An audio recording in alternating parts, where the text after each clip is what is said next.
It's my pleasure to be here this morning. Professor Falola said much. We grew up together in Ibadan. He was a big brother who was fond of sending us on errands.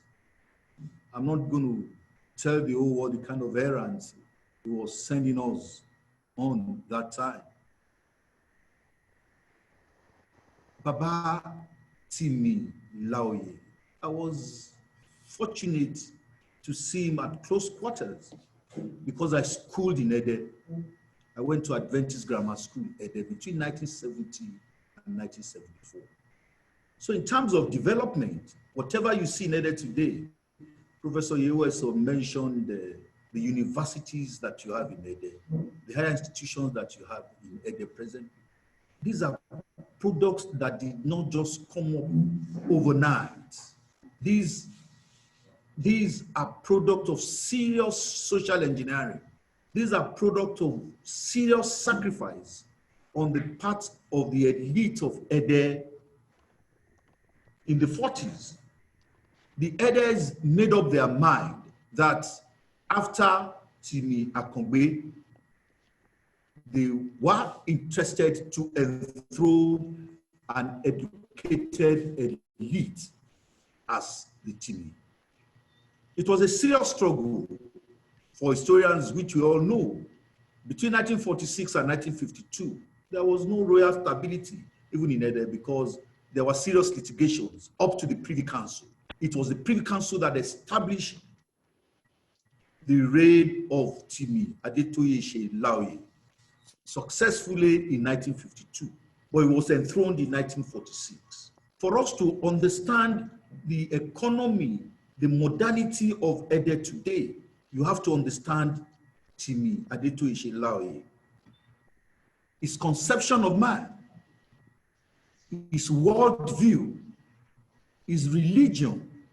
He was a Christian, but as a Christian, I sincerely believe he internalized the principle that you have in the Bible, 1 Peter 2:17, honor all men, love the brotherhood, fear God, and honor the king. Kabiyesi Timi Adetoyese Laoye honored all men, Shogo worshippers, Ogun worshippers, what have you, even as a Christian monarch. So through this, he was able to mobilize and galvanize all the people of Ede for development. Now, we need to understand his value system, his lifestyle, as rightly put by Baba Olofaino and Chief Oyelami. He was a man of style. And some of us young souls in the school there, his flamboyance, his traditional way of dressing, impeccably dressed all the time.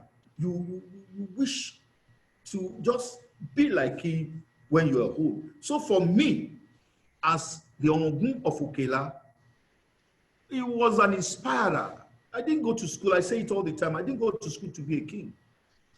It was difficult for me to accept the responsibility of becoming a king. But for someone, for a soul like Timi Adetoyese Laoye, who left all, a product of King's College, a druggist who was hobnobbing with the colonial masters in Ibadan before his enthronement, for him to have left all to be in Ede in 1946, a big sacrifice.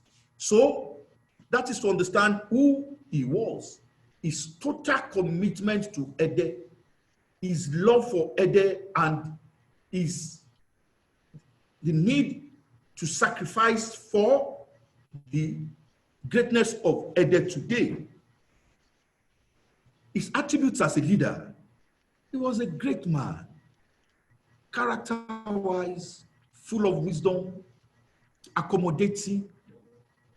So with this attribute, he was able to galvanize Ede for development. Professor Yeweso did mention things that were established in his time.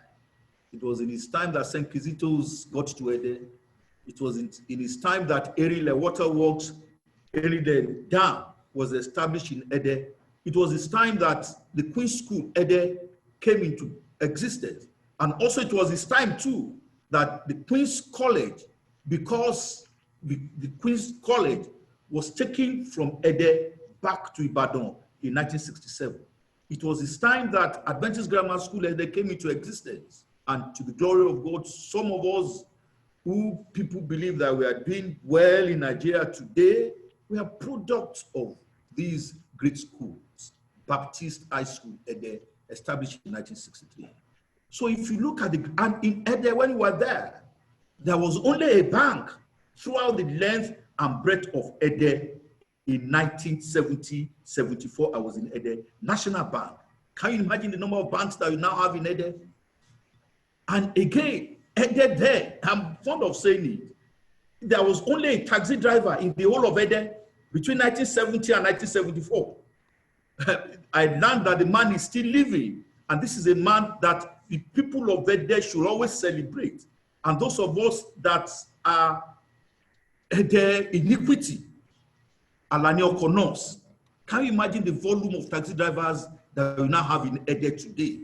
Because Ede today is a serious expansion. And this is as a result of the effort of this great man with the people that prompted him to mount the throne. Those people that encouraged him as an educated elite in Ede did not abandon him. It was a community effort, a galvanized effort. So Balogun Adeleke moved from the east to Ede, from the east to Lagos, from Lagos to Ede, and finally settled in Ede. That is the father of the first executive governor of the state, Senator Isiaka Adeleke, the father of Dr. Deji Adeleke, the father of Ademola Adeleke. So Senator Adeleke, Deji Adeleke, Demola Adeleke, and all the Adelekes, they all grew up in Ede. So in terms of understanding the challenges that the people of Ede facing there, they grew up in it. And Are Agua Yoade, Professor Yoade's father, these people supported the throne and the chieftaincy institution in terms of total development of Ede.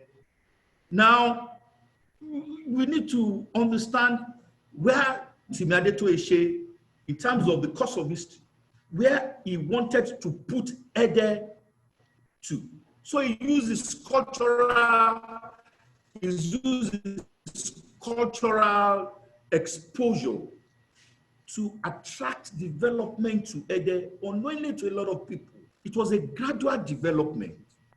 Development is not something that you get done overnight. It's always a gradual process. And I think being a visionary leader, he knew what development was, and he put all, I say all, at his disposal to develop Ede in these particular areas. Shifting demographics, Edes abroad started moving back home gradually, because in terms of pride, they now see Ede as a place that they can be proud of. Because before, in Kotoman song, like most communities in Yoruba land, saying that Aje, Osho, and stuff like that. I mean, it is people like us that must develop our people. And for everybody to know that development must be brought to the doorsteps of our people. It is the duty of the educated elite. And Kabiyesi Timi, John Adetoyese Laoye, forcefully stood for this in a right direction. So whatever you see in Ede today is not a product of the immediate. It's a product that had been in existence since 1946, when this great man mounted the throne as the Timi of Ede. He adequately laid emphasis on reduction of poverty and inequalities. So the business class started to spring up in Ede.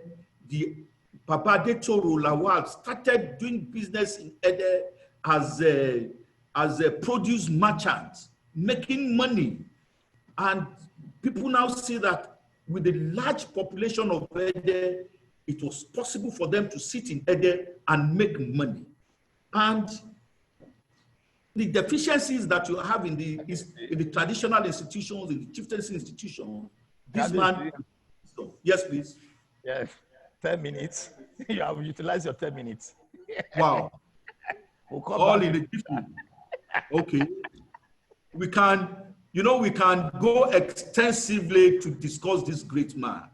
And for me, as a traditional ruler, I thank God that this man and his group of visionaries, Kabiyesi, the Oni of Ife, Oba Adetoyese, the Olokuku,